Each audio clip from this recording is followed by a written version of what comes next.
Bismillahirrahmanirrahim. Assalamualaikum warahmatullahi wabarakatuh. Perkenalkan, nama saya Rizky Agung Yulianto dan teman saya Imam Rosidin. Saya dari kelompok 11 akan mempresentasikan tentang penilaian kognitif afektif psikomotor. Penilaian ranah kognitif. Tujuan aspek kognitif berorientasi pada kemampuan berpikir yang mencakup kemampuan intelektual yang lebih sederhana, yaitu mengingat sampai pada kemampuan memecahkan masalah yang menuntut siswa untuk menghubungkan dan menggabungkan beberapa ide, gagasan, metode atau prosedur yang dipelajari untuk memecahkan masalah tersebut. Penilaian hasil belajar ranah kognitif bisa dilakukan dengan tes tertulis. Bentuk tes kognitif diantaranya 1. Tes atau pertanyaan lisan di kelas. 2. Pilihan ganda. 3. Uraian. 4. Jawaban atau isian singkat. 5. Menjodohkan. Dan yang keenam, portofolio. Cangkupan yang diukur dalam ranah kognitif. 1. Ingatan atau C1 yaitu kemampuan seseorang untuk mengingat. 2. Pemahaman atau C2 yaitu kemampuan seseorang untuk memahami tentang sesuatu hal. Yang ketiga, penerapan atau C3 yaitu kemampuan berpikir untuk menjaring dan menerapkan dengan tepat. 4. Analisis atau C4, kemampuan berpikir secara logis dalam meninjau suatu fakta atau objek. 5. Sintesis atau C5, kemampuan berpikir untuk memadukan konsep-konsep secara logis sehingga menjadi suatu pola yang baru. 6. Evaluasi atau C6, kemampuan berpikir untuk dapat memberikan pertimbangan terhadap suatu situasi. B. Penilaian ranah afektif. Hasil belajar afektif berkaitan dengan minat, sikap, dan nilai-nilai sebagai hasil dari pembelajaran yang telah dilakukan oleh peserta didik. Menurut Koghar, untuk menilai sikap atau afektif bisa menggunakan teknis non-tes.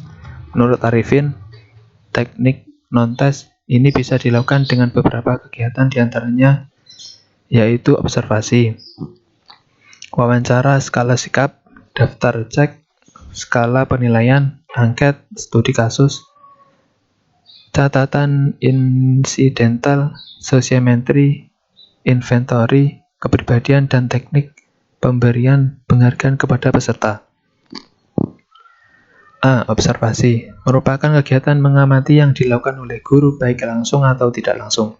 B. Wawancara adalah kegiatan percakapan tanya jawab yang dilakukan oleh guru dengan peserta didik yang dilakukan secara langsung atau bertatap muka, atau tidak langsung atau melalui perantara. C. Skala sikap adalah teknik penilaian dengan memberikan pertanyaan-pertanyaan positif dan negatif yang akan dipilih oleh peserta didik. D. Daftar cek merupakan suatu daftar yang digunakan oleh guru untuk mencatat dan memberi tanda tiap kejadian-kejadian yang terjadi di diri peserta didik. E. Skala penilaian merupakan daftar cek akan dikembangkan dalam bagian yang lebih luas dan terperinci yang disusun secara tingkatan yang telah ditentukan. F. Angket, yaitu alat yang digunakan untuk mengumpulkan data dan informasi yang berisi pendapat. G. Studi kasus adalah kegiatan untuk memahami sebuah masalah yang dialami peserta didik dengan mencari informasi terkait dengan masalah. H.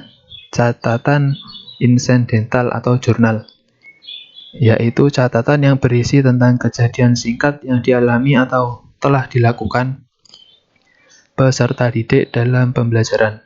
I. Sosiometri adalah suatu prosedur yang digunakan untuk merangkum, menyusun dan mengkualifikasikan pendapat-pendapat peserta didik dalam menanggapi teman. J. Inventory, kepribadian merupakan tes kepribadian yang jawaban dari peserta didik tersebut benar semua.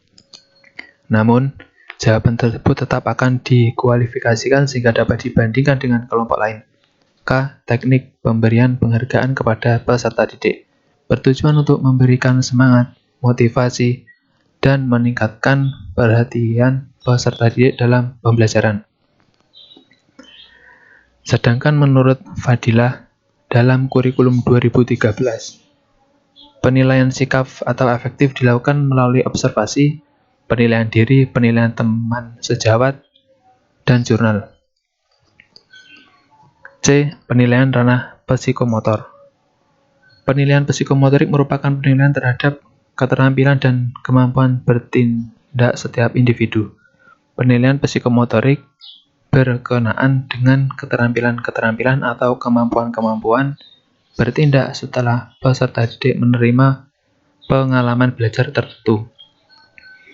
Pendapat beberapa jenis penilaian yang dapat dilakukan guru untuk mendapatkan nilai psikomotor dari peserta didik. Di antaranya yaitu dengan mengambil nilai praktik atau kinerja, proyek, dan portofolio.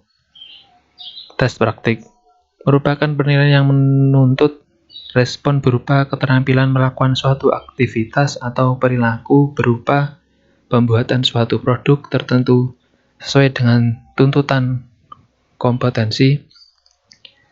Oleh karena itu, tes praktik dapat pula disebut tes produk. 3 tahapan untuk menilai praktik peserta didik yaitu tahap persiapan, tahap pembuatan produk, dan tahap penilaian produk. Penilaian produk adalah tugas yang dinilai mulai dari perencanaan, pengumpulan data, pengolahan, dan hasil proyek yang sudah jadi. Hal yang perlu dipertimbangkan yaitu kemampuan pengolahan oleh peserta didik, relevansi, dan keaslian. Menurut Suwandi, penilaian portofolio adalah sekumpulan karya-karya dari peserta didik dalam kurun waktu tertentu, atau 1 semester, 1 tahun, sehingga akhir periode tersebut nantinya akan dinilai secara keseluruhan. Penilaian seperti itu merupakan guru untuk dapat mengetahui perkembangan kemampuan pembelajaran peserta didik selama periode tertentu. Penilaian dapat dilakukan saat proses berlangsung, yaitu pada waktu peserta didik melakukan praktik, atau sesudah proses berlangsung dengan cara mengetes peserta didik.